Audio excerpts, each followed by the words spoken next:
What do you say, everybody? Welcome to the Bama Insider postgame show. Really good game. Tough loss for Alabama. Their first of the season and their first since going undefeated last year. A last-second field goal in College Station and Texas A&M.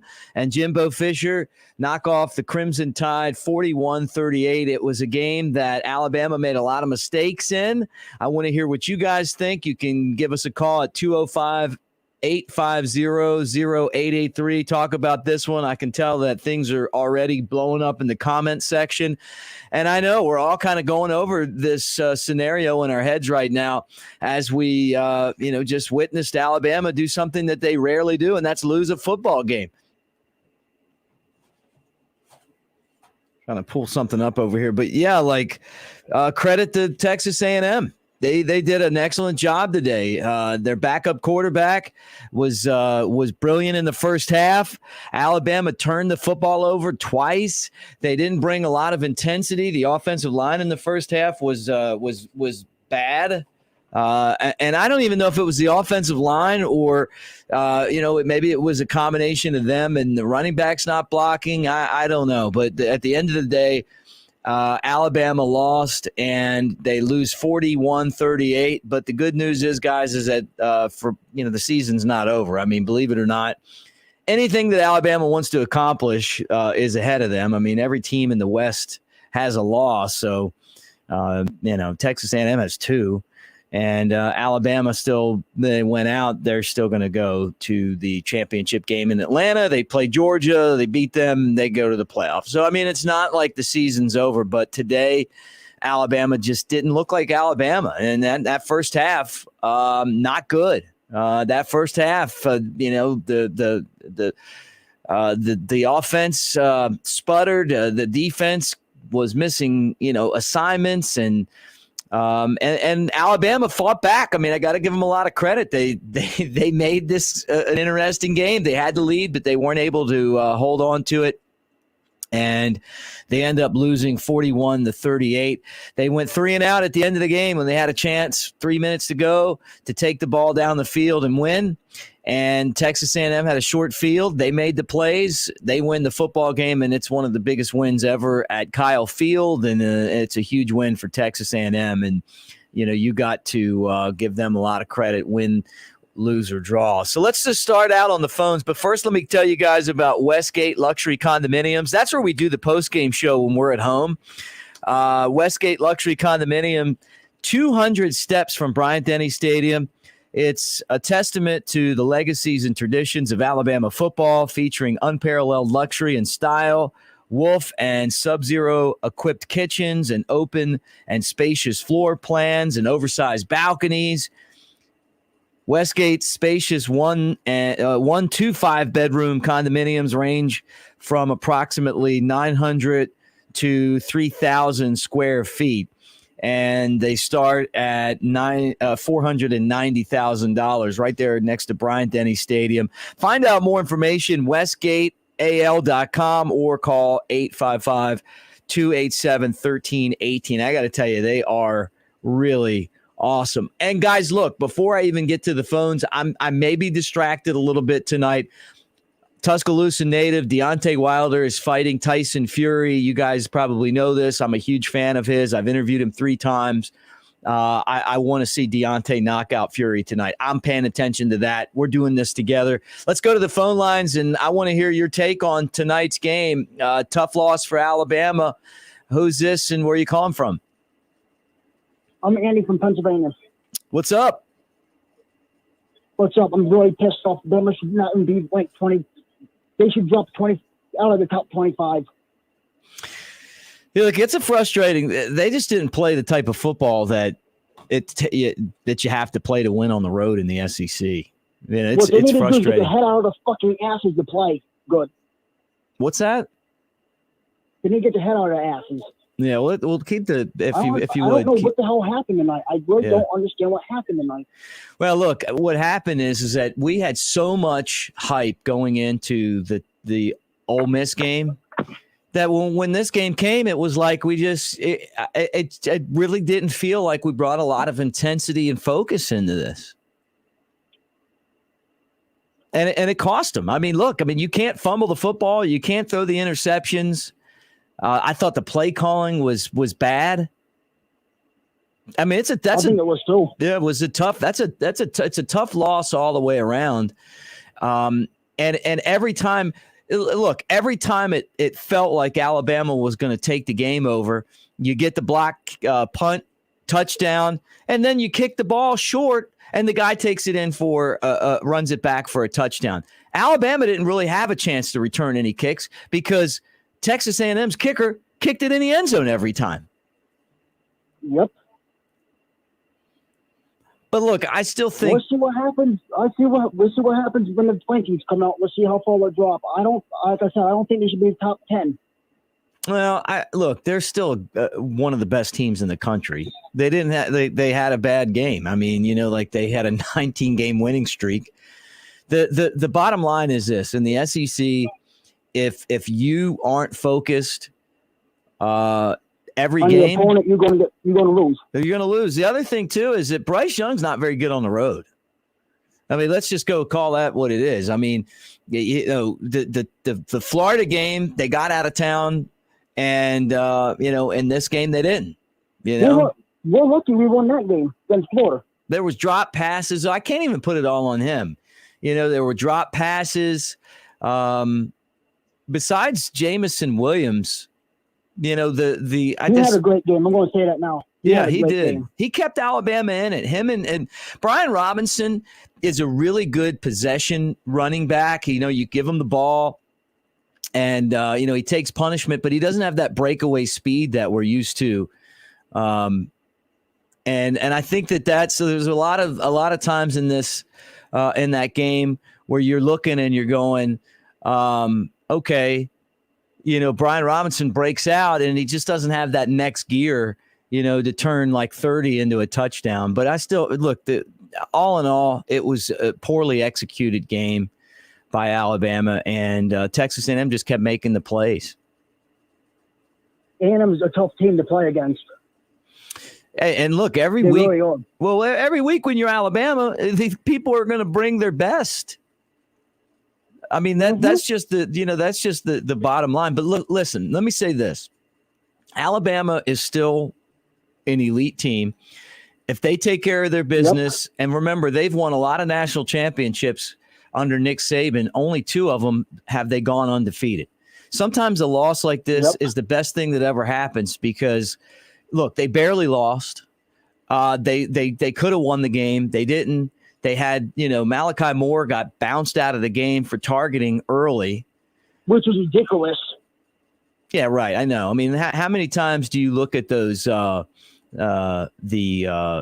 targetings and go, oh, yeah, this guy needs to be ejected, but I still look, everything's ahead of them. Take care of business next week, take care of business the week after that, get on a roll, and then you got a chance to play Georgia in Atlanta if you win out, and you know what, you take care of them and you're in the college football playoff. Georgia's going to be the unanimous number 1 team in the country, and they probably should have been. Who do you think is going to be number 4 in the country coming up to college playoff? Look, there's a cliff. You get past now Georgia, and there is a cliff, right? Iowa won today against Penn State, but if Sean Clifford doesn't get hurt, they don't win that game. I was really happy about because I live about 10 minutes, about 15 miles away from Penn State, and I love it when they lose. I really do.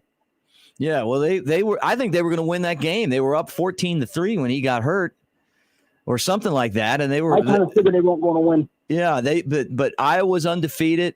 Michigan won again today. They stay undefeated, although they haven't really been. I don't look at them and feel like, hey, look, they're. There's some undefeated teams, but there's a cliff right after Georgia. I think Alabama's going to fall back to like, I don't know, 5, maybe 6 at the end. Maybe. Yeah. Deontay won the first round, by the way, just sitting here watching. He had the best round I've ever seen him have without a knockdown against Fury. So, as we keep an eye on that. Well, look, thanks for calling in. Just relax. I think we're going to be all right. I remember the last time Alabama lost to to Texas A&M. I was leaving the stadium. I was on the sideline for the game, and it was just like this. It took everything that A&M had to beat the Crimson Tide with Johnny Manziel and all that. And it's like, look, the sun's going to come up tomorrow. Saban's going to have those guys motivated, and there's going to be a lot more attention to detail. So it's I think that it could be a big positive, and nothing that Alabama wants to accomplish has been taken away from them. Every single team in the West now has a loss, at least one. So, Well, look, thanks for calling in, man. Hang in up there in what is it? Is it Western PA or Eastern PA that you're at? Central. What's that? Central PA. Central PA. Oh, Central PA. And thanks for calling in. Just relax. Yeah. We're going to be all right. No problem. Roll Tide. Roll Tide. All right, going right back to the calls. And I know you guys are fired up. Well, let's talk about it on the Bama Insider postgame show. Hey, guys, like and subscribe. Hit the bell as we do this tonight. Who's this and where you calling from? Nick, what's happening, man? This is Willow from Birmingham, Alabama. Hey, what's up, Willow? How you doing, man? Your thoughts on tonight's game? Man, I hate to be there. Okay, first let's go through a quick revamp of everything. Oklahoma's not going to stay undefeated. Cincinnati is more than likely going to run the table. They're probably definitely going to earn their way in at this point. The Pac-12 has sacrificed their own. Lord forbid Ohio State were to beat Michigan and the two SEC teams get in. However, what I do think was taken away from Alabama tonight is the fact that you're not going to get two teams in if Alabama's the other team with a loss. Like, in other words, we now have to be Georgia. Yeah. We have to be Georgia. Georgia could get in by losing to Alabama. Alabama's not going to get in losing to Georgia. So that loss, that cushion, that buffer is off the table. 100% we have to win out. What kills me, and there's lots of things, man, you could talk about, the mystery injuries that seem to happen every other play, and then they came back in the very next play and made a clutch play. There's lots of things I could point at that happened I thought were a little strange, but that's neither here nor there. I'm not one of those ref cheated kind of people. Man, I know it's a dead horse, man. I get it. But the fact remains is there are plenty of defenses. And if you could point to any one thing, yes, Bryce was off. There was a bad mojo on the field, a bad rhythm. He's not great on the road. General rule of thumb, you have to look out for your young quarterback. You need the defense to step up when you've got a first-year starting quarterback. I don't know why we seem to implement this silent snap count. It looks like we've never used it before since Gainesville, which didn't go well there either. Right. We seem to have bad delay of game problems on the road. Lots of little things that seem to be repetitive. Again, he's a first-year starter. If I point to any one thing, man, it comes back to the defense. And I can point to a million defenses that are pretty good against the spread, that are pretty good against tempo, that have a whole lot less 4- and 5-star talent scattered about that field that Alabama does. Right. And at the end of the day, I don't know how you point to anybody but Pete at this point. And before anybody says, well, the kids have to execute, that's true. But how many times do we say that about head coaches? We say the same thing every time about a head coach, and that is you have to execute based on your personnel. If you don't have the type of personnel you want to run said style offense or said style defense, you adapt to what you have.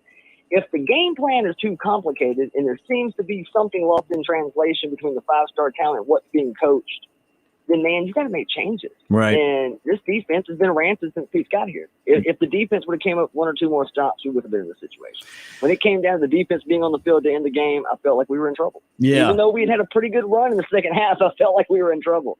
So what do you think, man? It's almost like we get poached every couple of years. I feel like we've almost – I don't want to go at OB yet. I think OB is going to be great.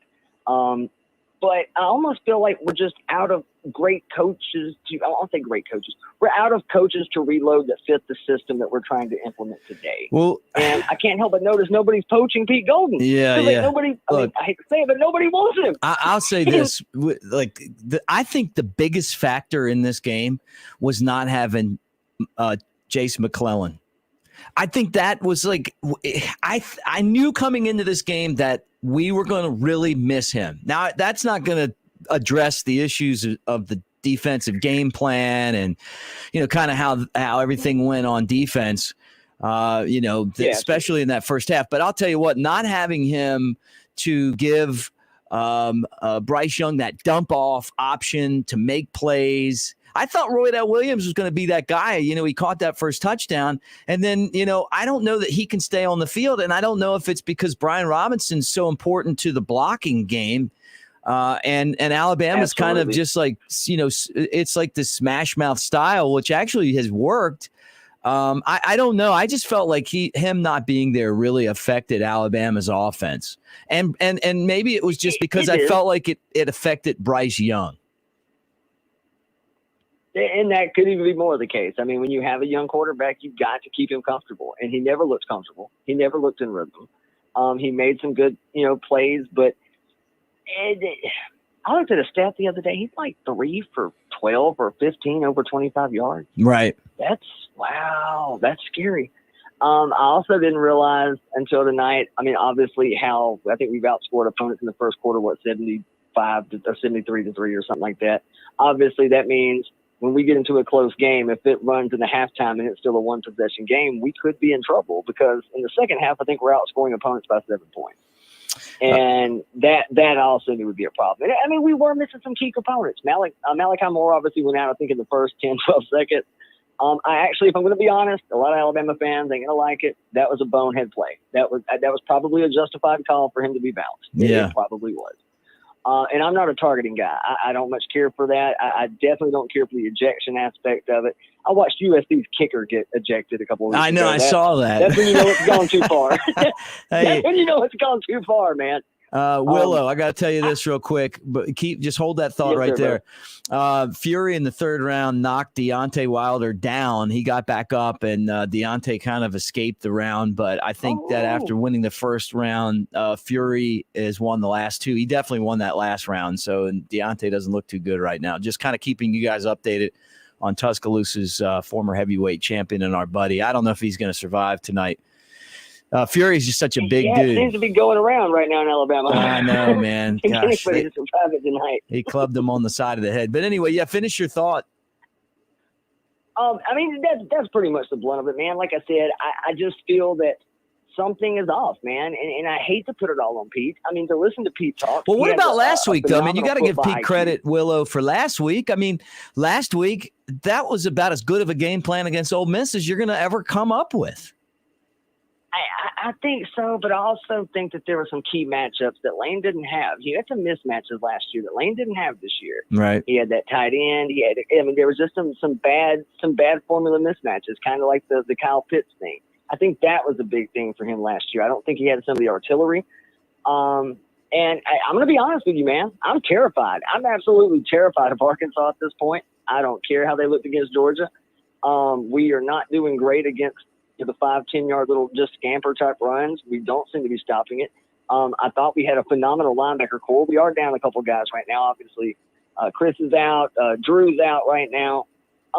We're a little lean in linebacker at the moment. I get that. I'm also a little worried about Mississippi State because Mississippi State just beat A&M. And granted, that's not really a run attack. That's an air raid attack. But most of those passes are only like 3 yards. So, I mean, that's still pretty much a run game. Yeah. But it's the option with running instead of passing instead of running. It's pretty much all it is, right? Yeah, absolutely, because that's really what the RPO game is. It's a cheat code. The RPO game is a design cheat code. So whatever the defense does, it's the wrong answer. If the RPO is ran properly, that's ultimately what it is. Whatever you do is wrong. If you bite, we throw, and if you don't, we run. Right. So I don't know, man. I feel like something is just lost somewhere. And like I said, I don't think Pete Cohen's a bad guy. I don't think he's an idiot by any stretch of the imagination. I'm seeing better defenses, man, with less talent that are going up similar offenses and they're prevailing much more consistently than we are. Okay. Sometimes I think our defense looks phenomenal. Sometimes it looks a little suspect. Well, what about the second half? I mean, they made a bunch of adjustments in the second half on defense. I mean, they came in the second half on defense. Fury just went down. I gotta go watch this fight, man. I'm telling you, he's back up, but Deontay got this is Frazier Ali, folks. I mean, this is of our generation. These are the two best by far. So anyway, to be totally honest, I forgot about the fight tonight. I was so busy having a panic attack for the last 45 minutes, man. I didn't even think about it being over, to be quite honest. Oh man, my heart hurt. like I said, look, Alabama could be fine. They can bounce back. Like you said, everybody in the West has a loss at this point. Down he goes again. Kentucky and LSU. Fury just went down again. Sorry, Willow. He's down again in the fourth round. Sorry. That may be it. Yeah, you may have to go check this bomb squad. Yeah, man. I'm definitely supposed to do that. I'm also going to go check LSU and Kentucky because I don't know how that keep fared us out on. I haven't even been watching it. Hey, how would you like to be an LSU fan right now? Absolutely not. I'm going to tell you, Coach Orgeron, if he loses to Kentucky tonight, he's going to get the tarmac treatment that Lane Kiffin got 42. Back in Southern Cal. They lost 42-20 or something. Oh, it was that bad? It was. Dude, he may be unemployed right now. I'm going to say it right now. I think that's why nobody's claimed the USC job yet. I'm going to be honest with you. I got some buddies in the representation market, and to be quite honest with you, I think that's why you haven't heard anything about the USC job. I think a lot of people know that LSU job is fixing to come open, and I think right now the LSU job is a much more prestigious job to have than the Southern Cal job. Yep. I think people are waiting to see what goes down there because I don't think he survives this season. I hate to say that. I hate to be that guy that does the coach hot seat thing. I see no way Ed Orgeron survives this season. No. I don't see it. Man. No chance, man. I hate it. I don't think you can take away 2019, but I kind of feel about 2019's national championship the same way I feel about 2010 Auburn. How much of it was Chiswick? How much of it was Gus? Dude, that's a total think it parallel. Joe Brady and Joe Burrow. Total parallel. Total parallel. Absolutely. I think you're exactly. Nick, I know you got other people calling, man. I didn't mean to hold you up. No, thanks, Willow. Great call, brother. Thank you, man. Call back again. Tomorrow night we're doing it at 6. Man, so. Hey, call back tomorrow at 6. We'll get into it a little bit deeper. You're right. I should probably go back to the phones. I will do it, man. I'm sure you got other people. Mick, hey, man, I'm a big fan of the show. Love you and Kyle to death, man. You guys are kind of what keeps me sane throughout the season when I'm all ramped up like right now and I'm ready to start breaking things. So, man, much love for what you guys do. Absolutely. And keep doing your thing. I'll call in again soon. Roll Tide, everybody. Much love. We'll get it worked out. All right, Thanks, Roll Tide, man. Thank you for calling. All right, look, Nick Saban eventually is going to pop up here, and we're going to play that press conference. We don't have it yet. I'm definitely curious to hear what Coach says. Like, subscribe, hit the bell. I'll keep you updated on Fury and Wilder right now in the 5th round, and both guys have been on the mat at one point, but they're both up swinging. And it's kind of like that Alabama-Texas A&M game. I know that we're all hurt from it right now. Who's this and where you calling from? Oh, Mick, this is Jarek, man. I'm in pain. I'm in so much pain and just disbelief. This loss is simply embarrassing. This is the first time Alabama has lost to an unranked opponent since Nick Saban's first season. We lost to a quarterback that barely completed over 53% of his passes for his career. Mick, I don't know where to start, man. I mean, Bama simply lost this game. They cost themselves. And we talked about this against Florida. I try to give this team the benefit of the doubt, but the fact of the matter is that we just don't play well on the road. We just don't play well in these hostile environments. And you can just tell from the beginning of the kickoff that something was up, something was wrong. The fact of the matter is that we did not control the line of scrimmage. We didn't really make adjustments until late in the second half, but we got dominated off the line of scrimmage. Our secondary was lost. Our zone schemes for the most part was our players just looked confused. The defense is too complex for these guys. It's time to say it. The defense is too complex. Now, I'm going to give Golding a little bit of credit. I'm not going to give him too much credit because I am not the biggest fan of Pete Golding at all, and I think I'm on the bandwagon. I think he should be fired. But I'll give Golding this. He did simplify the defense. Our players were in man a lot more, and that tended to kind of fit our strength a little bit there. We gained a little bit of confidence and some momentum in the second half. Mm-hmm. But for anyone who noticed it, the defense was a little bit simplified. The players in the secondary were communicating a lot more, and that was great. But then look what happened the last 2 drives. We were in a lot of man schemes, and we got simply toasted off the line. Meyer just destroyed whoever our safety was that was on him, whether it was Helms or Battle. Branch, who was in for Malachi Moore, simply got toasted by a running back who they turned into a receiver this year, Ananias Smith. And we didn't put any pressure on the quarterback. Now, listen, Drew Sanders was out. I get it. He's out for this game. But Drew Sanders is not our best pass rusher. Drew Sanders is not even really that good of a pass rusher. He's more of a guy that you can roll out. He's more of an edge defender. He sets the edge really well. Mm-hmm. And Dallas Turner, I thought, played really well today. He did a really good job really setting the edge. The problem with our defensive line, Mick, was our interior. We couldn't get any rush at all in the None. interior. How about the first half? It was look, Jack. Let me say this: the first half, I'm going, okay. Is anyone going to rush the passer? I mean, this is like a whole team of freshmen, and we could not get any pressure at all. At all, and that's why we lost the game.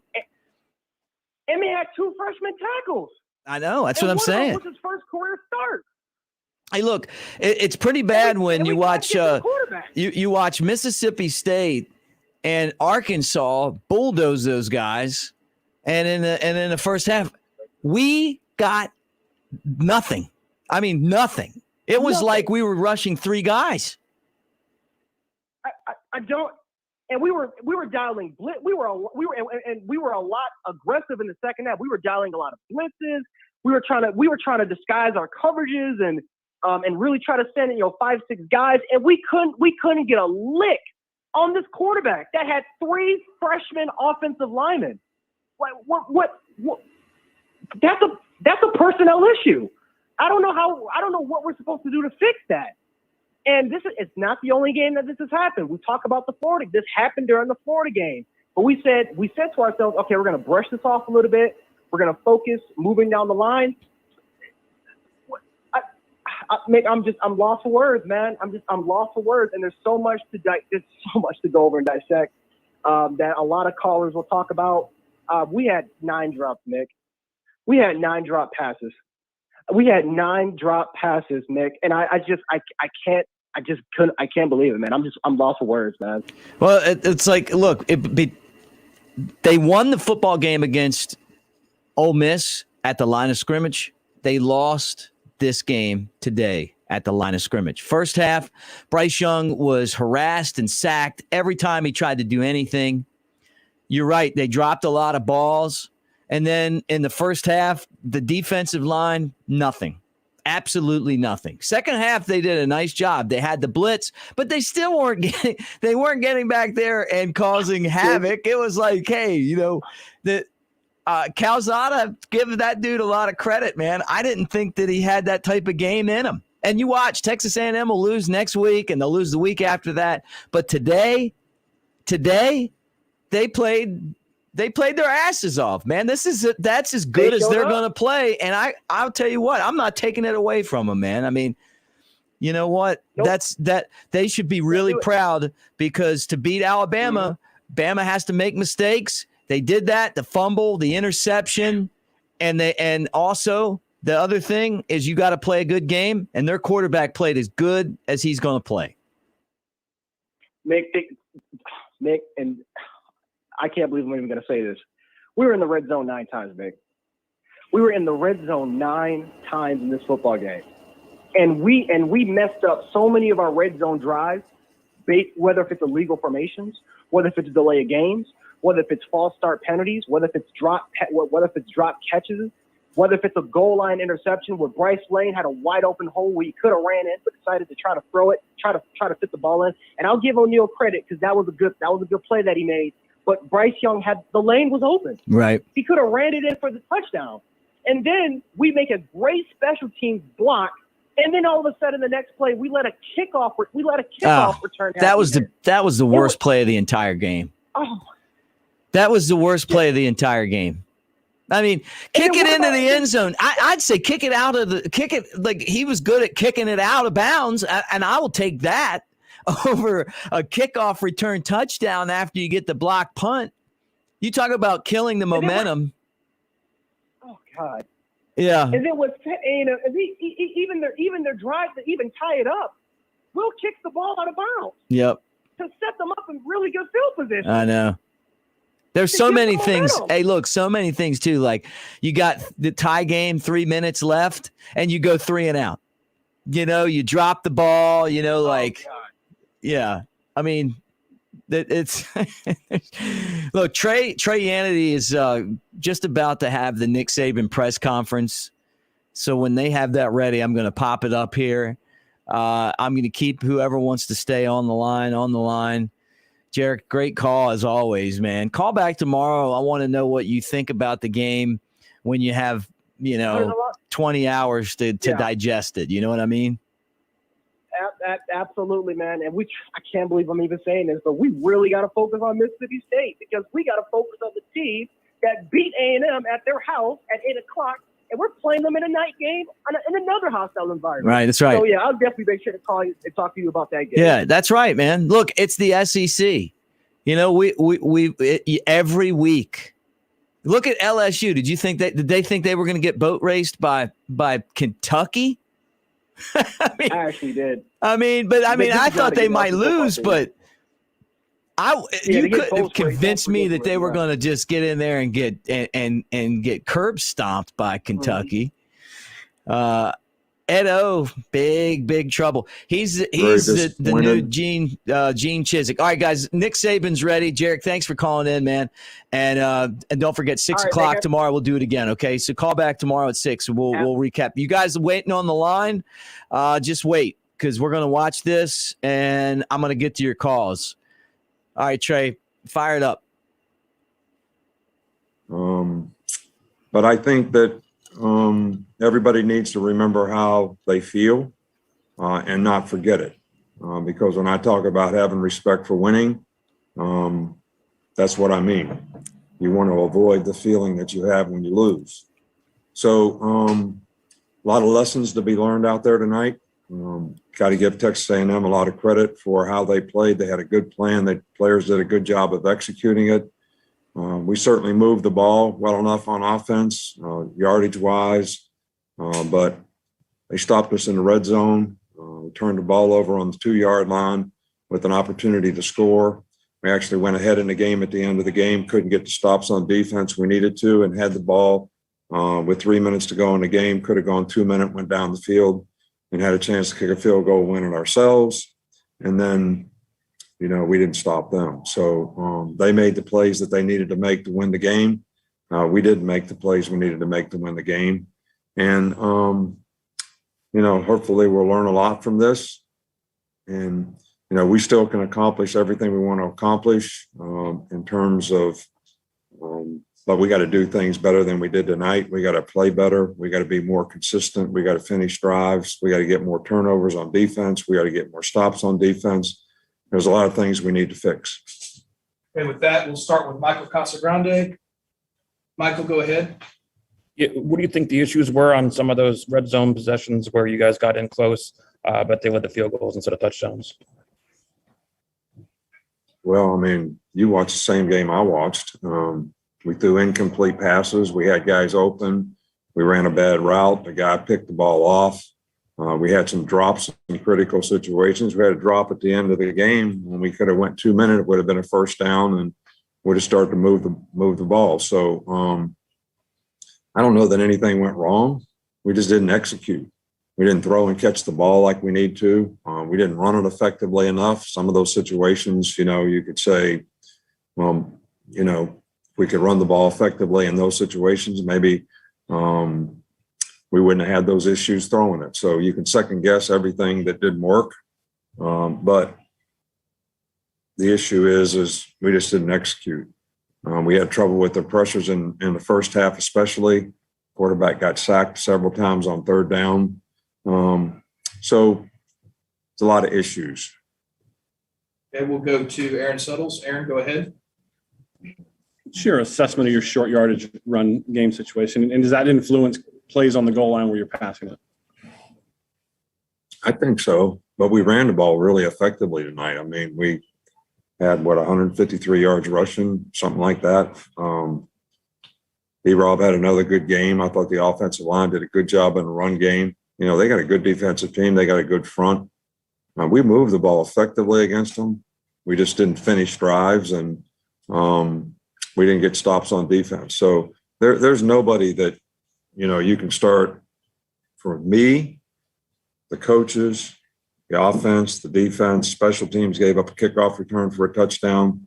We also blocked a punt for a touchdown, but that was a huge momentum swing in the game. The kickoff return, we didn't cover it correctly. I'm responsible for all of it. We got to do a better job with our coaches. We got to do a better job with our players so that we can convert in situations, whether they're in the red zone, third down, third down stops on defense, too many big plays on defense in critical situations, several coverage busts. Just, not the kind of execution you need to beat a good team. Go to Nick Kelly, Tuscaloosa. In the second half, you guys were very stout on defense until the last two drives. I mean, what do you think changed there? Is there something that they did differently to score the touchdown and then the field goal? No, we didn't. We got picked on the one play that they reviewed where the guy was in or out of bounds. We're supposed to be playing buzz safety, should have been right in position to make a play on the tight end catching the ball. We got beat man-to-man coverage for the touchdown that, tied the game. So there's numerous things that we just didn't do well enough in the game. So, think about two things. Think about how you feel when you lose. Think about what did you do to contribute to losing. And I know there's things that I need to do better. Every coach should have things that they need to do better. And every player, we did a lot of things out there to contribute to the other team, whether they were penalties, missed plays, dropped balls, lots of things that, you can't play at a place like this against a good team. The Texas A&M has a good team. The quarterback played a lot better in this game. We knew he was a talented guy and that he was going to play better and better, and he played really well. And, some of that was we needed to cover him better too and put more pressure on him. Okay, we'll go to Mike Rodak. You've spoken in the past about some of the dangers of forgetting what it's like to lose. Just how much of a factor do you think that was, just coming in on a winning streak and perhaps with mentality among players? Well, this is the second time we won 19 games in a row. I think if you look back in the record book, we won 19 games in a row and went to South Carolina and played not like we played today and got beat. So, I don't know the psychology of all that, but it really is not when you get to the game. When you get to the game, everybody wants to win. Everybody wants to play well. It's what did you do to get to the game? How did you prepare? How did you practice? What kind of habits did you create so you can carry those things to the game? And that's what sort of eliminates bad plays.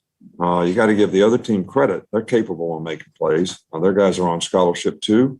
But when you don't do things like you think you need to do them, then that's because, what kind of habits did you create in preparation? So practice, how you take care of yourself, rest, recovery, all those things contribute to how you play in games. And I think all those things also are contributed to by what your sense of purpose is. If you got great sense of purpose in what you want to accomplish and what you want to do, usually create pretty good habits to do it because it's important to you. And I think when the game comes, everybody wants to win. But we need to do things better to get ready to play better, especially when we're playing on the road, especially when we're playing against really good teams. And I don't know of anybody in our division that's not a really good team. So if we don't play really well, we'll struggle against anybody we play against. And we'll finish with Pete Thamel. Pete, go ahead. Yeah, thanks, Nick. You mentioned all your goals are still in front of you. I'm wondering how you view this loss through the prism of how just unpredictable, quintessentially unpredictable college football has been so far this season. Well, look, I knew we were playing a good team. I know they lost 2 games, but they have a good defense. They've got good players. Tight end's a really good player. A couple of the running backs are really good players. Got good receivers. Got a really good defense. So we were playing a really good team. So I thought we would have a really tough game here. So when you say this is unpredictable, it's because a lot of people assume that things are going to happen, but really it's about what you do when you play the game. So, I always tell our players, it's all about what we do. And we have to do things very well to play against good teams to have a chance to win. So, it's disappointing, very disappointing. It's my responsibility. to get people to do things in a more positive way so that we can go out there and execute with more consistency. All right, Coach, thanks for your time. Thank you. All right, there you go, Coach Saban. Trey Yanity's about to jump on and join us here. Like and subscribe as you hang out with us on the Bama Insider YouTube channel. I'm Mick Gillispie as we talk about the game from today, the tough loss for Alabama, 41-38. Alabama outgained Texas A&M. They were really, they did a lot of things well, except they turned the ball over and they didn't take advantage of the opportunities that they had. Every time they got momentum, they seemed to give it back. And also, guys, I told you I'm watching Fury and Wilder. This fight, I think, is into the 8th round right now. And I'd say Fury's landed like double the punches, but Deontay's won at least 4 rounds. So it's pretty even right now. Both guys have been knocked down. Fury has been connecting here in the late rounds. So, we'll see. But his face is pretty swelled up. I mean, this is you talk about 2 combatants going head to head. All right, let's go back to the phone lines again. And as I said, Trey's going to jump on with us as well. But you've been holding on for 37 minutes. I got to get you on. Who's this and where you calling from? It's Quan calling from New Orleans, man. What's up, Quan? How's it going, man? Oh man, I'm going all right. How you doing tonight, my brother? Look, I'm cool, man. Look, I know Alabama lost, but I watched that press conference, and the thing that I saw from that is this is where Nick Saban is his best. He's got everyone's attention. He said it right then. Hey, what did you do to contribute to the loss? I probably overlooked Texas A&M. and don't leave out, Nick. He basically said, had a look on his face like, I knew this was coming. He did. I knew this was coming. This is what I've been telling them about buying in. They got used to winning. And this is what happens when you get complacent. When you feel like just because you're Alabama and you show up, you're going to automatically win. It's not like that. You're going to get everybody's best chance. But I want to hit on a couple quick notes because I know you got more callers calling in, Nick. For one, I want to talk on the offensive side of the ball. And I hate pinpointing and pointing certain players out. I don't want to pick on him. But if Chris Allen is the best option we got at right tackle, I can tell you right now, Kirby Smart is going to have a field day with Chris Allen if we make it to Atlanta. That right side with Chris Allen and Emil Okior. Emil Okior is starting to look this year like he was the weak link last year that benefited from being in the middle of Evan Neal and Landon Dixon. Those two are always out of assignment. Bryce Young, I'm not going to put this game on Bryce Young. Bryce Young was running for his life tonight. He got sacked one of those times, Nick, and I didn't think he was going to get up the way that Texas A&M defensive line is slammed into the ground.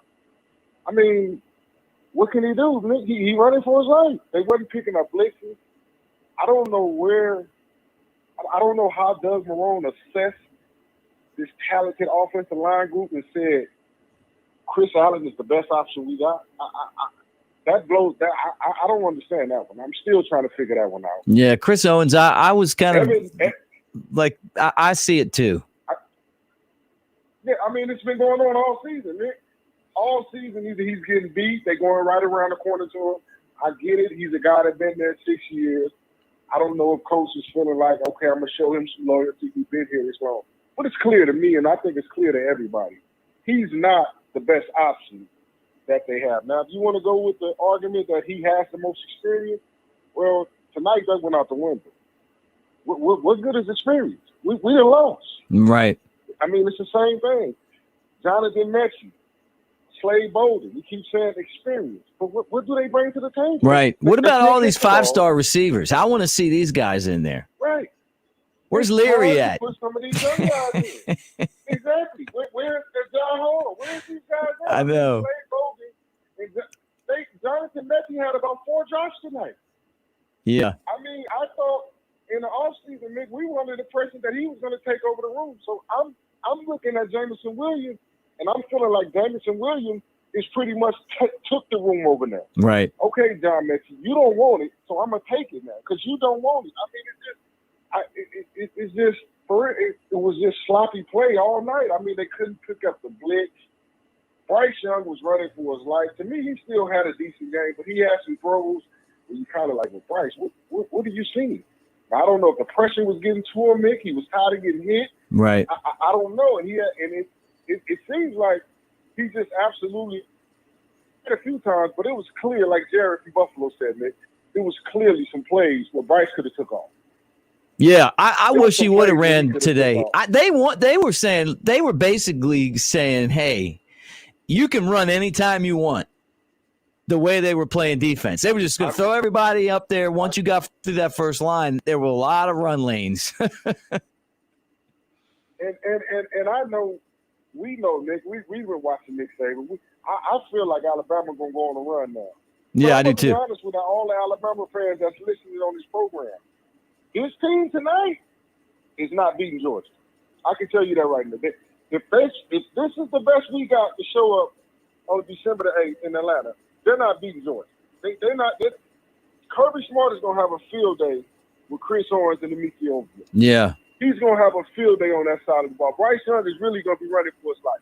But it's just, you know, and I can't jump on the Pete train. I can't jump on to me, we can't put it on Pete Golden. Look, them dudes was just outplayed, outmatched tonight. They were out of position. Our secondary and our linebackers, specifically Christian Harris, he's a year 3 guy. You know, you draft eligible this year. He's not playing. He's not looking like a linebacker that's getting ready for the draft.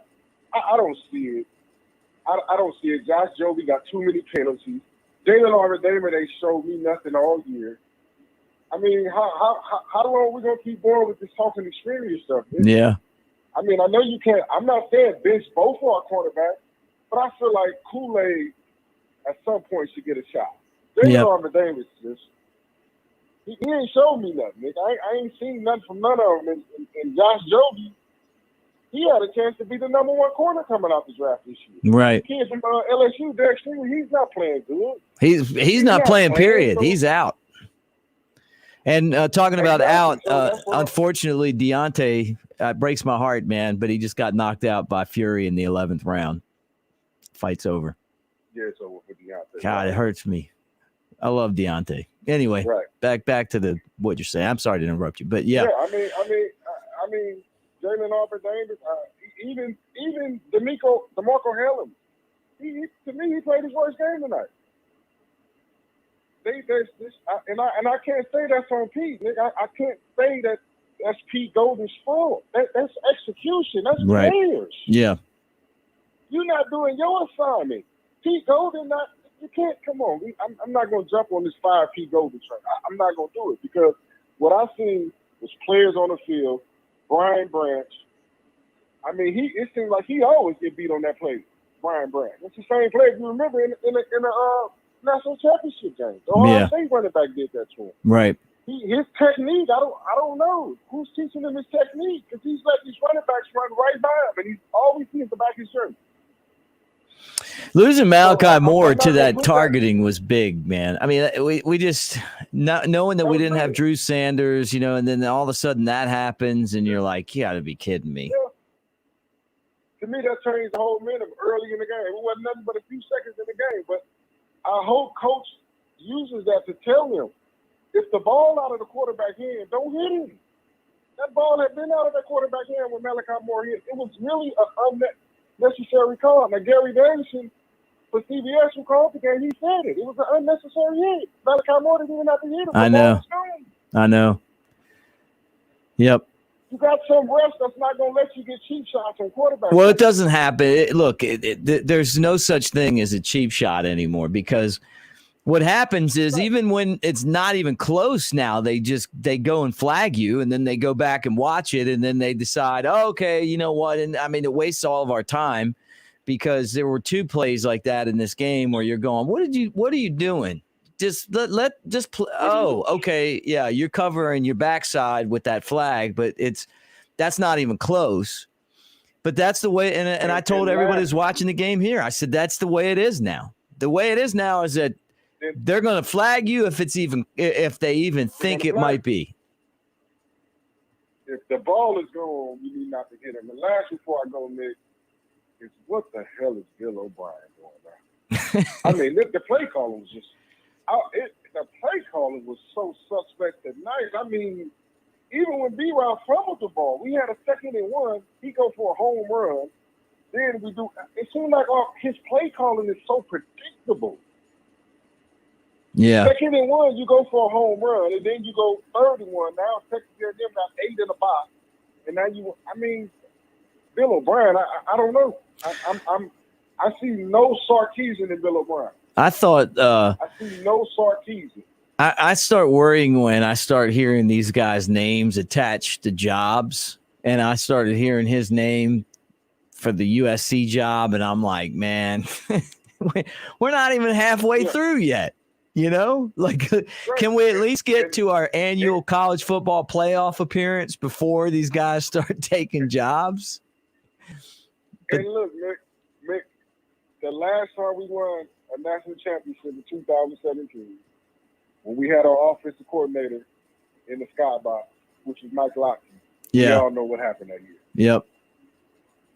Yep. He needs to be on the field. He needs to be able to grab his young quarterback and settle his young quarterback down. He needs to be on the sideline. The press box, to me, is not for the offensive coordinator. You need to be on the field. Yeah. So it's just a variety of things, but I do believe we control our own destiny. But I also am a realist, Nick, and I know this team that played tonight, if they show up with Georgia, Coach going to be 24-2 against his former assistants because Kirby Smart going to have a field day. Yeah. Well, we got to get there first, so that's kind of the whole process now. It's look, we got to focus on Mississippi State, and then after that, Tennessee's scoring a bunch of points right now. They actually look like a really good offense the last 2 weeks. Then the off week, then LSU. We know they're going to be terrible, but still, we're going to still have to play them. You know. Yep. Well, thanks for the call, man. Offense. No problem, man. No problem, man. Roll Tide, and like I said, man, I hope to get better. It will. And don't forget, tomorrow at 6:00, we'll have our Sunday night call-in show. We'll kind of go long format on this, give everybody a chance to decompress after tonight, you know, and that first reaction. But, man, I really appreciate you calling. Roll Tide. Oh, yeah, no, Roll Tide, man. Hey, let's talk to Trey Yanity here before we get to the rest of these calls. Trey, your thoughts on tonight's game? Mick, I took a job at BamaInsider in December of 2019. That was 23 months ago. This is the first time I've gotten on a BamaInsider show, made a BamaInsider video, whatever the case may be, where we're talking about a loss. I mean, this just does not happen very often, but I think it comes down to a few different things. I'll keep it short because I know we have a lot of callers, and I want to hear from you guys. And keep getting those comments. Let us know what you're thinking. I know the smack talk is going on. Keep it going, guys. Get fired up. This is a different kind of night for Alabama, but I really do think it comes down to, first and foremost, the lines, both on offense and defense. Alabama got dominated there. I think secondly, it comes to, what we were talking about last night. This game meant a lot for Texas A&M, for Jimbo Fisher. This was a night game. This was a game, where they knew our season, our playoff chances are probably gone, but this is a chance to make this season worthwhile. They came out, set the tone early, and once you do that, you can have Alabama. If you can put Alabama on your toes, nobody's been able to do that, but if you can put Alabama on your toes, you have a chance against Alabama, and A&M obviously proved that tonight. It took perfection, I think. Not perfection, but, a really solid night for the running back room. It took, tight end play to be at the top level for Texas A&M tonight. But these are all the things we highlighted. We said if Texas A&M gets unbelievable play out of their tight end, if wide receiver one does wide receiver one, if they get a good running back play, they have a chance to win this game. Their defense had only been allowing 12 points coming into this game. Alabama put up 38 tonight, but for Alabama, that's not, necessarily been the number we've been looking at all season. This was a different night on every part of the football. At times, special teams let you down. At times, the offense let you down. At times, the defense let you down. And I think it's important to keep in mind, guys, right now, Alabama, is at the bottom. They have lost a game. Now they're the focus of losing for tonight. They're the number one team in the country. They haven't done this in a long time, but it's important to not look at a team like Alabama on their worst day when they lose and think of them, as that team. And it's important not to take Alabama on their best day when they're playing perfectly and think that's what you're going to get every time out, because that's obviously not the case. This maybe needed to happen. I don't want to be the cliche guy, but maybe Alabama needed this loss. It's a young team. They needed the experience. I'll leave it at that. Get back to the phone lines, but a different kind of night here. Well, let me say this, man. I disagree on one thing. Their playoff, this loss is not going to keep them out of the playoffs. Look, if they went out and they beat Georgia and they win the SEC, they're going to the playoff, right? So just know that. I'm going to be the one to say it here first. The SEC champ with one loss is going to be in that college football playoff, especially if it's Alabama and they're the defending champs. But we got to get there first. The other thing is this is, Trey, you're talking about like this is your first loss. I went to school. We lost a lot. I try to tell you guys that all the time. Andrew Bone knows what I mean. When we have our meetings, it's like Andrew Bone and we lived the horror of this a lot of Saturdays, right? We lived through the Dubose. We lived through the Franchione. We lived through the Shula, like we've been through this. We just haven't been through this a lot lately. And that's because Nick Saban is so good, but he was like, he had the eye of the tiger in that press conference tonight because he's got everybody's attention now. And he's been said like, hey, remember the last time we had a 19-game winning streak? We blew it in South Carolina. It was the same type of game. If Alabama plays Texas A&M, 10 more times, they beat them every single time. But this was Texas A&M's night, and you know what? Part of that was that Alabama wasn't focused on doing the things that it took to win during the week, getting to the game. That's what his point was, and you could tell they just weren't ready. They weren't prepared. And like you said, Mick, it's important to think about this game down the stretch. Alabama probably does win this game 9 times out of 10. And one of the greatest quotes I've ever heard in my whole life. My dad had a lot of work with Clemson back in the day. And really, I was around their basketball program even more than their football program. And Duke came into town one time, ranked number 3 in the country. Clemson upset them, stormed the court, had the chance to be in that post-game press conference. The one thing I took from that, Mike Krzyzewski said, they're not running on the court when they beat Maryland or Virginia Tech. They're doing that because it's Duke, because we built something here. That's what Alabama football is. To an even further extent in football, Texas A&M, have a great night. They obviously, kind of perfected what they need to win this game. Credit to them. Yep. That's well said. All right, let's go to the phone lines and let's take some more calls about tonight's game. Of course, we appreciate it if you guys give us a thumbs up, subscribe to the channel, hit the like button, hit the bell. We do this, 7 days a week. We got Alabama content on the Bama Insider YouTube channel. And also don't forget BamaInsider.com for the latest on recruiting and, in news with Tony Tsoukalas, Andrew Bone, Kyle Henderson, Trey, and myself. All right, back to the phone lines again. Who's this and where are you calling from? Darrell from Detroit. What's up, Darrell? So I agree. How you doing? First off, I'm sorry about that. No, man. Yeah, get. I know it's like it's like we just got to jump right into this, right? Right. I know what you're. I completely agree with you. Sorry to cut you off. I completely agree. We still have the chance to make it to the SEC championship and to the national championship. But I can't agree with the guy from Louisiana when he said, I'm not going to pile on the Pete Golden thing because it's been happening since last season. Pete Golden has a tendency to leave the middle of the field wide open, blitz linebackers, and it never works. It never works. Every time he does it, we get gassed, and it goes back to last season. And also, how bad are J.C. Latham and Damian George where we still have Chris Owens in? I've been making comments on all of the different YouTube channels saying how horrible Chris Owens is. He's terrible. Loyalty is not worth losing. He is terrible. It's experience means nothing when you get beat by Mercer and Southern Miss. Mercer and Southern Miss were beating him like a drum. Like, what does it take? Then we had, you guys said earlier, all of the 5 stars, Christian Story, Kool-Aid, Quindarius Robinson, Braswell. You barely saw those guys, right? And that's especially in the secondary. We have Daniel Wright. DeMarco Hellams shouldn't have been in for majority of the game.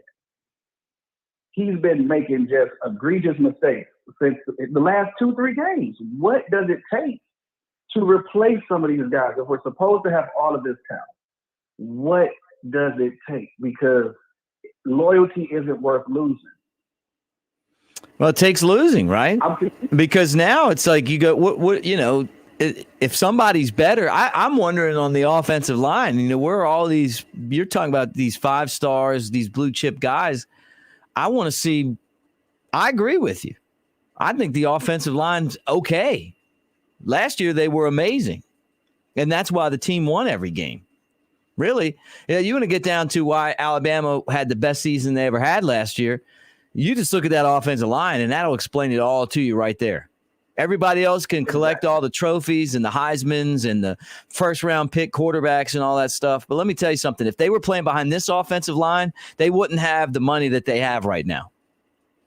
It would be a completely different story. It would. The other guy from Louisiana, right? Because Georgia, Kirby Smart is watching this tape. And again, every time Chris Owens goes out to block, either he gets beat or he opens the gap wide enough to drive a car kick. So all you have to do is blitz because he's going to open up so ridiculously wide. I don't think it's Ekiyor's fault a lot of times because Ekiyor is trying to make up for the deficiency of Chris Owens. Like, I can't do my job if I'm trying to protect you every time. I'm trying to protect your backside every time. It's not one game or 2 games or only against elite people. It's everybody that we have played. And also with the Bill O'Brien thing, we're in the red zone. You run 3 straight passes. I know. After we have momentum on the ground. I know. Why? Why? Like you said. You talking about when Billingsley, the interception, the dude jumped in front of Billingsley? No, the fourth quarter, that last. The fourth quarter. Okay, yeah. Yeah, like why? What would possess you to call 3 straight running plays when we had the momentum of the fourth quarter was ours, completely ours. But for some reason, he decides, you know what? We've been getting down here with Brian Robinson. He's been getting great runs. We're gonna abandon it. I thought it would be a good time for like maybe a sneak with like a bootleg with Bryce Young or some kind of like a bootleg option where Bryce runs like a design run. I don't know. Like it's just there's so many different things you can point to in this football game. It's like it's so hard to say it's one thing. The first half, the offensive line was awful. The defensive line was not getting any pressure, right? Second half, it's like you get the block punt, and then you give up a kickoff return. They couldn't. They had 10 yards in the third quarter, and they still scored a touchdown because you kick the ball short and then let the guy run straight down the field. The fumble, the interception, the play calling. And think about everything that went bad today, right? And I could sit here and we could talk about this really all night long. And they still lost on a last-second field goal. Last second. That's what's the heartbreaker because the fourth quarter, we owned the fourth. We owned the fourth quarter, and it was bad decisions to me on the coaching side of the ball. It was some drops, of course. It was a few drops. But at the same time, you have to run the plays in the coach's call. On offense and defense. Pete Golding empty in the middle of the field was something that should not have been done. I believe it was 3rd down and long, and they converted. It's like, why? Why? Because they went exactly to where the middle linebacker vacated. Exactly where. And Toa, they gave him all of this hype coming into the season. He can't tackle. He's horrible at tackling. Right. He made one solid solo tackle tonight. One. Every other tackle, he's whiffing on or he needs help. Moody, we have all of these other players, Kool-Aid, Christian Story, Jalen Moody. Where are these guys? Because it doesn't make sense to leave them in. Daniel Wright, replace. We're supposed to be one of the best teams at making halftime investments. Coach Saban is like Yoda of coaches. And he did a good job so halftime, right? We definitely came out with better intensity, but it reminds me of what he did the year with Bo Scarborough when he started. Yeah. Bo Scarborough was just a boot. Bo Scarborough had no vision. He had no moves. He if you said 22 lead, he's going to the 2. If you said 24, 26, it doesn't matter what it is. He was going to cut back. He was going to hit that hole. And we let him in and left him playing the entire season.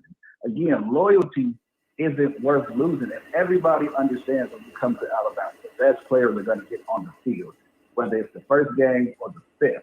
That should be the attitude. Everybody has the opportunity to fight for those positions, especially with the receivers. I forgot all about that. Mechie, I love Mechie to death. His story is amazing. He was great last year with Smitty. But where's Ja'Cory Brooks? Where's Adai Hall? Christian Leary? JoJo Earl is only returning punts. Right. Where are the other players that we have on offense? Billingsley had 2 or 3 drops. Where's Cameron Latu? Latu has been one of our go-to tight ends all season. All season. What's going on? Because again, it's certain simple things in the fans' opinion. If we watch it on TV, I know other coordinators see it. I know the coaches should see it, and we're fans. So if fans can see this, I know that the people, you get paid to do this job. If you're getting paid to do this job, it shouldn't be a reason that some of these things are happening. Everybody's going to make mistakes. I've said that. No football game is going to be perfect. You have to win 2 out of 3 phases.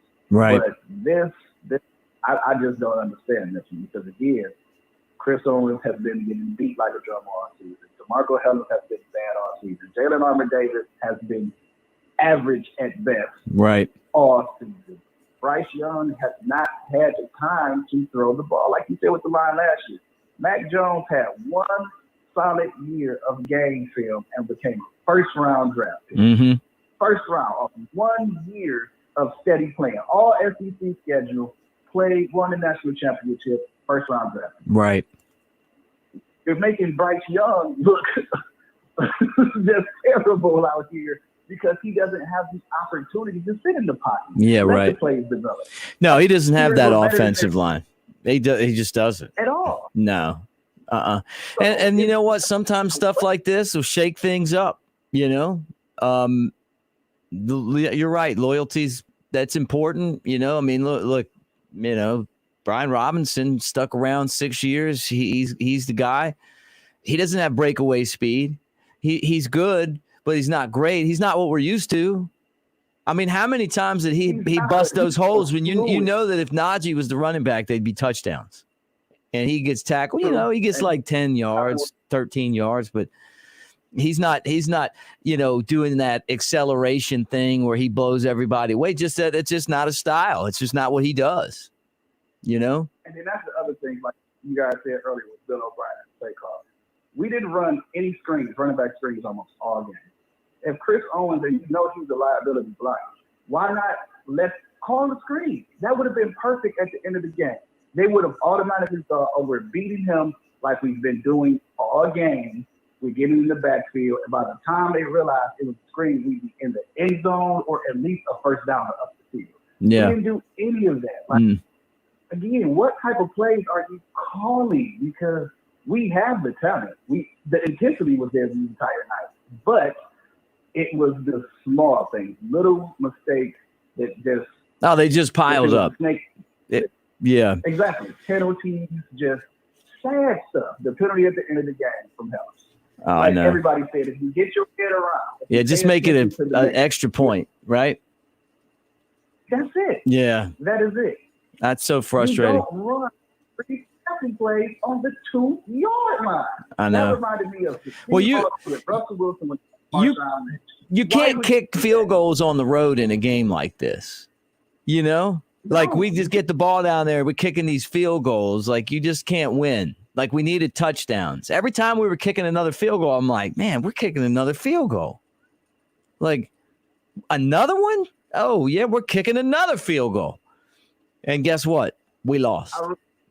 Plain and simple. Exactly. I really feel like I hope, and Saban, Coach Saban is awesome. You know, he's been doing this for a very long time. I'm pretty sure Jimbo Fisher is about to have an amazing celebration, being the first one to finally beat Right. At the same time, it's like, come on, coach. Like, it's every player should be on notice at this point, especially the offensive line. We should be working in every viable option because there's been a couple of different games where Damian George would come. They let Damian George play one snap, and then they would take him out. One snap. Right. Why? Let him get more game reps. If he made a mistake at that one snap, allow him to come in and to redeem himself. Right. Because Chris Owens eats all game and you leave him in. Kendall Randolph wasn't the best tackle or guard or anything last year, but leave him in to chip block. Do something. Give our receivers time to make the plays. I guarantee you, if you give them the time, the plays will be made. It's like Jameson Williams has to drop a pass every game before he ends up, turning up. And he did his drop earlier in the first half, and he turns up more than every other receiver that has been on the Alabama roster. Every other one. Right. Mechie, again, I forgot his story, but he looked terrible. They looked a lot like they did against Florida after they got the 21-3 lead. Yeah. Like they were backpedaling, bad penalties, fumble, interception, although they didn't turn the ball over against Florida, and that's why they won that ball game. The turnovers is why they lost today. You can take everything else that they did wrong today. You take away that fumble, you take away that interception, and they win. Plain and simple. And that's football. I think that's a big reason why the secondary didn't perform the way they did. I think that call with Malachi was horrible. He tried to pull up, but again, the only reason I'm not playing football right now, I broke my ankle 3 different places, and my career ended. Mm-hmm. But I played safety, strong and free. Malachi Moore is amazing. Yeah. And if he's playing that game, then we don't lose. Because what do you do when you're going full speed and you're trying to back off? All of the other targeted penalties we've seen during the college football year, even the one that they tried to call against Texas A&M, that was actually more of a targeting penalty because he hit him helmet to helmet in the side of the head. Malachi pulled back. It's just incidental contact. What happened to incidental contact? I don't know, man. I don't know. I'm not. I can't tell the difference between one or the other, really, for the most part. I mean, I was like, well, and then you watch it and it's like, he's gone, like nothing you can do about it. Well, look, tomorrow night, 6:00, we're going to do it again. We're going to talk some more. So call back tomorrow. Let's kind of think about it and start getting ready for, this next week. I think that this, just like the year they lost to Johnny Manziel, could be the best thing to happen, because I don't think that the way that this team is right now would have beat Georgia anyway. So exactly. So I definitely concur. I agree 100%. Thanks for taking the call. Roll damn Tide. We got to win. Yeah, roll Tide, man. Thank you. All right, Trey. Let's go right back to the phone lines again as we hang out with you. We're going to try to get through some more calls here on the night where Alabama loses to Texas A&M on a last-second field goal. Final score 41-38. Who's this and where are you calling from? My name is Barry, calling from Panama City Beach. You guys are great therapy tonight. I got to tell you. Honestly, I mean, I needed to hear your take on this, and I needed to hear a different perspective. Great callers, too, man. I mean, really, these guys are outstanding. Insightful, because I've got a daughter who plays Division I golf, and she had a great championship week this week after many years of struggling. And I wanted to lay this game on one person. And now I realize that that's not the truth. But I will not back off from one thing, that they are so close to millions of dollars. But it's kind of tough for me to not bring this up and just not say, Billingsley dropped 2 or 3 in his numbers tonight. I mean, and they were massively important passes. Now, what you said earlier, all of it's true. The offensive line in the first half, the multiple problems that we had, given probably I thought the biggest play of the year was the punt block into the end zone for the touchdown. Then we turned around and gave it back. Okay. But as I looked back at it, I just kept thinking, oh my gosh, how many, passes. And I'm a big BY fan. I want him to do well. I just think he's terrific. And he had some bad moments, but I don't know how many drops there are that are between the numbers, that to me make the difference. And tonight would have made all the difference. And I'd love to hear your take on that. What do you think, Trey? I think that's all unbelievable points. And you look at the timing of this game. Like you said, there were certain plays where Alabama just ended up, really giving Texas A&M the advantage of the timing of it. You look at the second half stats-wise, Texas A&M was by no means outdoing Alabama offensively. But when Alabama was able to capitalize on a big momentum point, blocking that punt, getting the touchdown, cutting it back to a 1-touchdown game, Texas A&M doubles their lead right again on the very next play. So, just finding ways to quiet, one of the top 10 biggest stadiums in the world was going to be a big point for Alabama this evening. And they didn't quiet the stadium. They do an unbelievable job of blocking out the noise. And, I think they did that to an extent, but I think that crowd, I think that atmosphere, all of that was a factor, at least early on, to get that early momentum for Texas A&M. And, you talk about this defense. What does this game look like if Malachi Moore plays 4 quarters? Now we have Brian Branch and DeMarco Hellams having to do more, and Branch having to play star and having his role so much more elevated, so much more complicated. And, I don't want to make a statement one way or the other on Pete Golding. I'm still trying to take all this in, break it down, think about it the right way. But, like a comment somebody got in the comments said earlier, you have to adjust to your personnel. Great coaches have an unbelievable game plan and come with the right script, but this isn't a play. This isn't a ballet. This is a game of football. Things are going to change as it goes on, and I think making those adjustments was going to be a big part of this victory if Alabama was to get it tonight. And they didn't make those adjustments. They didn't get the victory. But overall, I think this is such a big learning experience, and I'm interested in your take as well, caller. On what they need to change first. Personally, I think it's this offensive line. You need to make adjustments there. I'm not going to call anybody out by name, but, maybe you do need to try some other guys. What's your take, though, on what they need to address first here? Well, look, I'll tell you what my take is, and we're going to try to get to a couple more calls before we pack it up tonight. I mean, we're past midnight still talking. But, Billingsley dropped some big balls in this game, and so did a lot of other people. This is like Nick Saban said in the post-game press conference, and great call, by the way. Everyone's done an awesome job. Yeah, like you guys are tearing it up. Look, it's not just Billingsley dropping the ball. It's not just the offensive line. It's not just the defensive line. It's not just the short kickoff. They got returned for a touchdown right after you blocked the kick and it looked like you were taking momentum. It's like Nick Saban said. It's the not preparing to be the best team in the country this week. He's the guy that's there, and if that's what he's saying, then there's a reason why. All right, we're gonna try to get a couple more in. Come swinging with your comments as you jump on with us.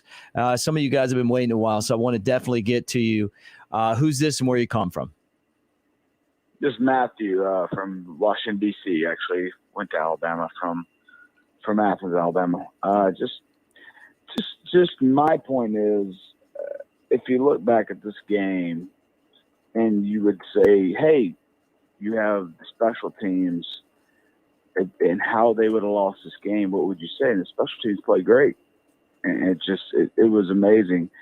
But it really, to me, it just looked like a lackluster game.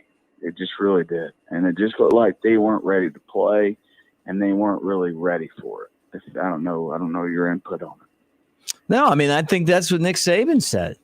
I'm glad that we got a chance to watch the press conference because that's kind of what he said. Yeah. Because if you would have said any part of this game they would have lost, you would say probably special teams, and they played the best part of the game. So to me, it really just looked like you said back. What was it? 2012 when they lost to A&M. Yeah. 2011. You know, I'm a graduate, but I just and it took something like this to wake them up. If that makes sense. Yeah, so it I does just feel make like, sense. I feel like that's. I feel like something like this. You know, hey, we're gettable, and you know, I feel like everything's still in front of this team. They can still wake up. Everything is still in front of this team. But they got a tough Georgia team they're going to have to go ahead. But because I saw them just dismantle Auburn today. But they really have to like get. I think this is actually a blessing in disguise, if that makes sense. That's Look, just between. Yeah, no, I know, because I'll tell you what, I'd rather lose to these guys than Auburn. I mean, every day of the week. I mean, like, I'm sorry, I'm a grad of Alabama, just like you, and I hate losing to them.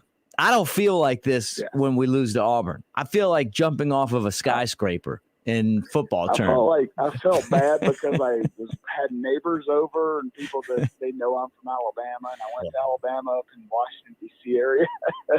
but I felt like terrible tonight because it really just looked very lackluster, and right. It just really looked very. But you know what? I will say this: that team clawed back, and they had a chance to win. They should have won the game. They should have won. Just Defensively, I've never seen a worse defensive performance tonight than I have in 10 years. It was bad. I mean, you had wide open guys. Oh, God, I know. Yards down the field. How about that first touchdown they scored? No, it looked like flag guys, football. Like somebody just like run. But I felt like a lot of that had to do with Malachi Moore being ejected. You know, like I'm like they don't know where they're supposed to be. I'm with you, but he's not the whole defense. I mean, right. We're a unit. It's a unit. So to me, I feel like I'm with you. Yeah, that's a big loss, Malachi Moore. But to me, I feel like it's not the whole defense. Like there's still other parts. It's a whole unit, you know. If right. That makes sense. Well, but look, anyway, if they had pressured, and thank you for calling. If they had pressured the quarterback more, then the secondary wouldn't have had to try to cover those guys so long. But their quarterback had all day to throw the football. This is the first time that Texas A&M's blocked the entire season. So I don't know if that says something about them or says something about Alabama. I'm telling you this right now. Alabama has everything in front of them. It's still there. Yes. They just got to perform. Yep. That's it. That's plain and simple. That's it, man. I mean, luckily, a lot of other teams can't say that. No. But everything is in front. I mean, this team can beat Georgia. They just got to get committed, in my opinion. So. Well, roll tide, my friend. And don't forget, tomorrow, 6 o'clock, we'll do it again, okay? We'll be taking calls. We'll have good, man. a little bit more time to kind of digest it. But roll tide, man. Thank you. All right. Well, let's try to get it. This, you've been on the hold here for 28 minutes. I got to get you in before we go tonight. Who's this and where are you calling from? Hey, man, my name is Ralph, man. I'm from Birmingham, Alabama. What's up, Ralph? And what's going on, man? I'm going to just say, man, it was a tough loss, but there's a lot of learning keys in here. And I don't know, I think my biggest gripe is I didn't like the play calling on offense, defense. I didn't like it's too much passing with Bill O'Brien. It's not enough feeding Brian Robinson and the other guy. We got number 23, Williams. And on the defensive side, like in that fourth quarter, at the end, once we were starting picking up momentum, it was blitz after blitz after blitz. And it's like, you see they picking it up, and we're not getting pressure. So let's redistribute, what we're doing and try to protect what they've been getting. And it doesn't seem like that stuff will click. So it's like, Bill O'Brien, you come from the NFL. You should know you play on the highest level, and this is college. Yeah, it's intense, but you coach in the NFL. Like, you should know how all this works much better than a college defensive coordinator, not taking away from Texas A&M defensive coordinator, because he was amazing, and the offensive coordinator. It was amazing. But it's like, I'm trying to figure out, like, we got all this good knowledge, and we still didn't perform to our peak. And it's like, yeah, there was lack of execution. Yes, there was some drop passes. Yes, we could put some people in, but how would that work if we, how much game day experience do they have? Would that work?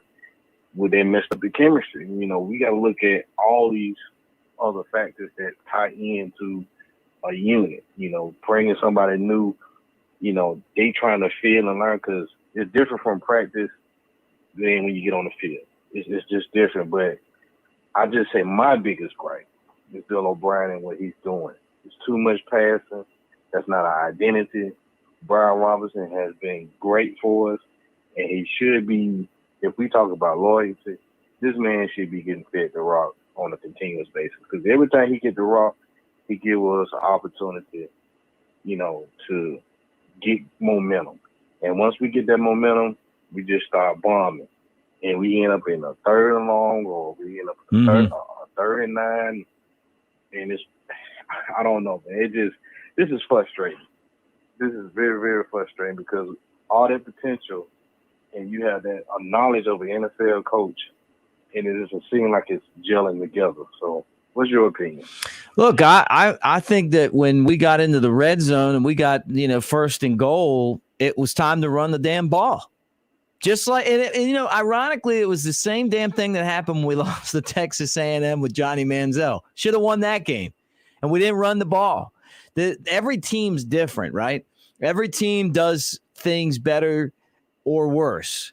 And this team is just better at run blocking. Even Nick Saban said it in the post-game press conference. I agree with you. Great call, by the way. I agree with you. They should have ran the ball more. And Bill O'Brien, I felt like we were trying to make too many things happen at the end of that game when it was like, look, let's run the ball in.